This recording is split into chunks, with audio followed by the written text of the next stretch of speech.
네, 이제 두 번째 문서인 유니플래너 구성에 대해서 안내하겠습니다. 이전처럼 IB 정책부 사이트에서 이제는 IB 폴더로 바로 들어가야 됩니다.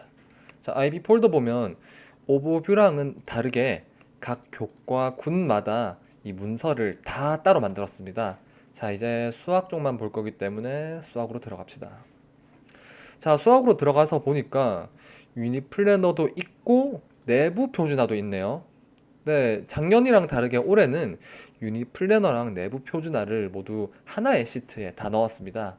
자, 그러면 이제 이 시트에 있는 구성 요소들을 좀 안내를 할 텐데, 먼저 우리가 이 엑셀 또는 구글 스프레드시트에서 각 셀을 클릭하면 셀의 내용이 여기 나옵니다. 마찬가지로 티처스 나오고, 아무것도 없는 빈칸이라면 이렇게 빈칸이 뜨겠네요. 자, 근데 여기 한번 눌러보면 분명히 눈에 보이는 거는 단원의 이름이랑 수학 기호의 사용이라고 적혀 있는데 실제로는 되게 명령어가 즐비하죠. 요 부분을 좀 약간 설명하겠습니다.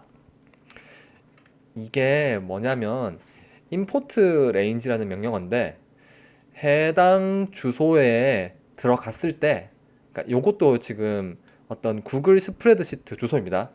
어떤 요 링크로 연결된 구글 스프레드 시트로 가서 요 5점 수학이라는 시트로 가주세요. 그리고 그 시트의 C4에 있는 셀을 여기다가 옮겨주세요. 요게 그 명령입니다. 자, 그러면 이제 여기 나와 있는 이 주소가 뭔지 알 것 같습니까? 네, 요게 바로 우리가 아까 작업했던, 네, 구글 그 교과 오버뷰 그 링크입니다. 그래서 요 다시 보면 요 오버뷰 링크로 가서 시트 이름이 5점 수학, 5점 수학, 그리고 C4의 내용을 그대로 땡겨 오세요. 요게 바로 그 땡겨 오기 기능을 이용한 문서 연동입니다. 그래서 우리 선생님들이 작업을 하실 때 빈칸으로 되어 있는 경우에는 그냥 빈칸에다가 직접 타이핑을 하시면 돼요. 수학 신규 뭐 이렇게, 뭐 홍길동 이렇게. 요 부분도 드롭박스니까 이렇게 이름 바꿔주고, 학년도 이렇게 바꿔주고. 아, 요것도 수정을 해야 되는데 요 말 나온 김에 좀 바로 수정하겠습니다. 요거 지금 드롭박스 이렇게 돼 있는데 중학교 1학년이랑 2학년은 MIP 1이고 중학교 3학년이 MIP 3입니다. 요거 좀 알아서 좀 부탁드립니다. 하여튼 다시 넘어가서,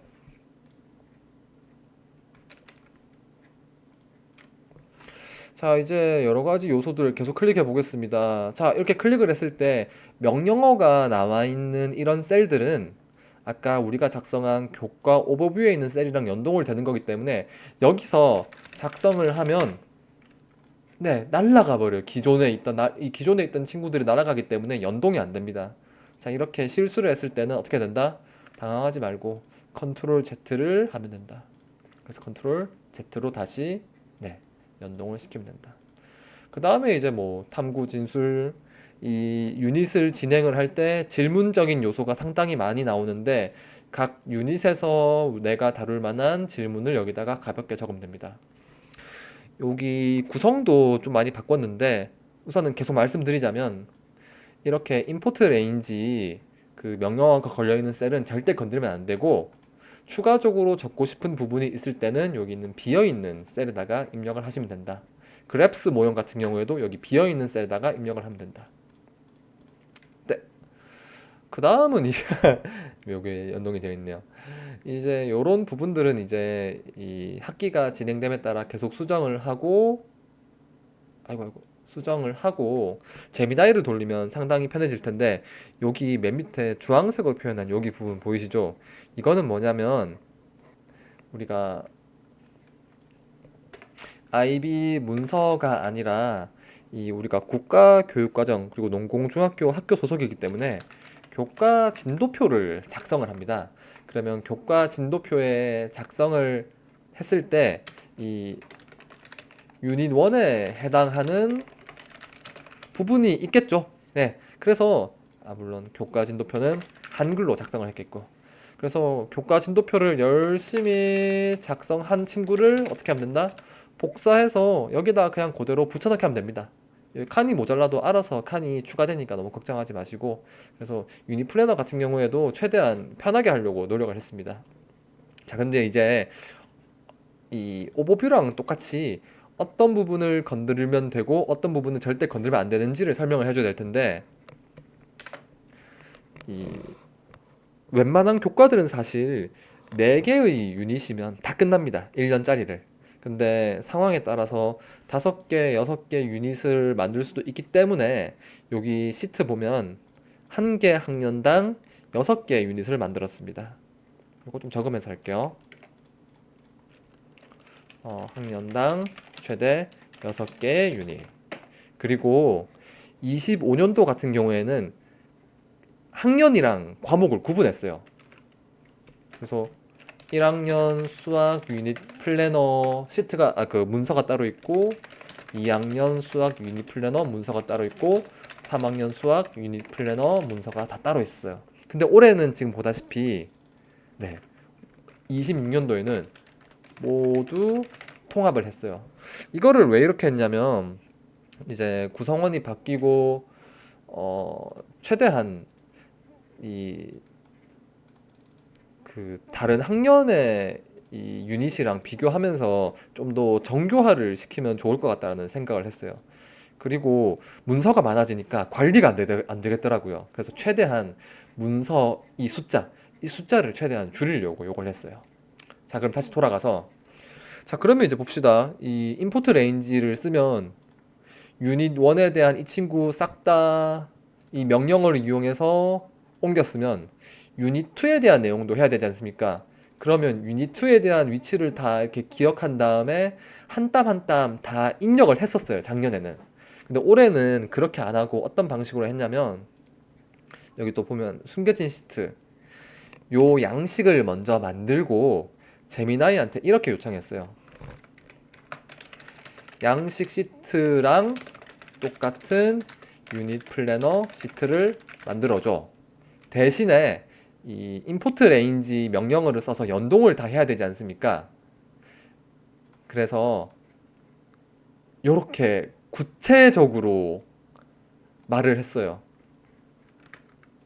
교과 오버뷰 C열에는 어떤 내용이 들어가 있고, D열에는 어떤 내용이 들어가 있고, 그리고 뭐 4행은 1학년의 유닛 1, 5행은 1학년의 유닛 2, 이런 식으로 다 설명을 해서 서로 다 연동이 되도록 이렇게 설명을 다 했어요.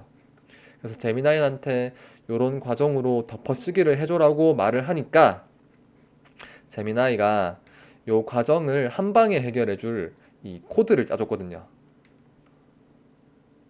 아이고, 와 이래 늦노. 이렇게 이게 뭔지는 저도 몰라요. 여튼 이 친구가 이 코드가 이 과정을 대신해 주는 건데, 여기서 실행 버튼을 누르면 아까 제가 숨김 처리했던 이 양식의 친구들이 모든 시트에 다 덮어쓰기가 됩니다. 근데 지금은 이미 선 작업을 한 상황이기 때문에 이 따로 이 친구를 한 번 더 실행하시면 안 돼요. 왜 그런지는 이해하시죠? 예. 이거를 실행해 버리면 포맷처럼 제일 처음 상태가 그냥 그대로 다, 그러니까 제일 처음 상태로 다 사라지는 거예요. 그래서 요거는 저만 알아도 충분한데, 이 혹시나 하는 마음에 이제 쌤들 이거 건들지 말라고 요것도 설명을 했습니다. 네, 여튼 요렇게 유닛에 대한 내용을 이제 자세히 적으면 되고, 실제로는 각 학년당 4개 유닛만 만들면 되는 거기 때문에 안 쓸 것 같은 유닛은 이렇게 숨김 처리를 하면 좋을 것 같아요. 숨김 처리, 숨김 처리, 숨김 처리, 숨김 처리, 숨김 처리. 그리고 여기도 지금 학년 이것도 제가 틀렸으니까 새로 다 복붙해버리고 양식을. 네, 각 교과쌤들도 자기 유닛 플래너 요거 작업 다 지금 하시면 될 것 같습니다. 아, 귀찮아. 수학생들 알아서 하십시오. 음. 자, 이렇게 유닛에 대한 내용을 구체적으로 다 적었다면 이제 내부 표준화를 해야 되는데, 네, 우선 여기서 한번 영상 끊고 가겠습니다. 감사합니다.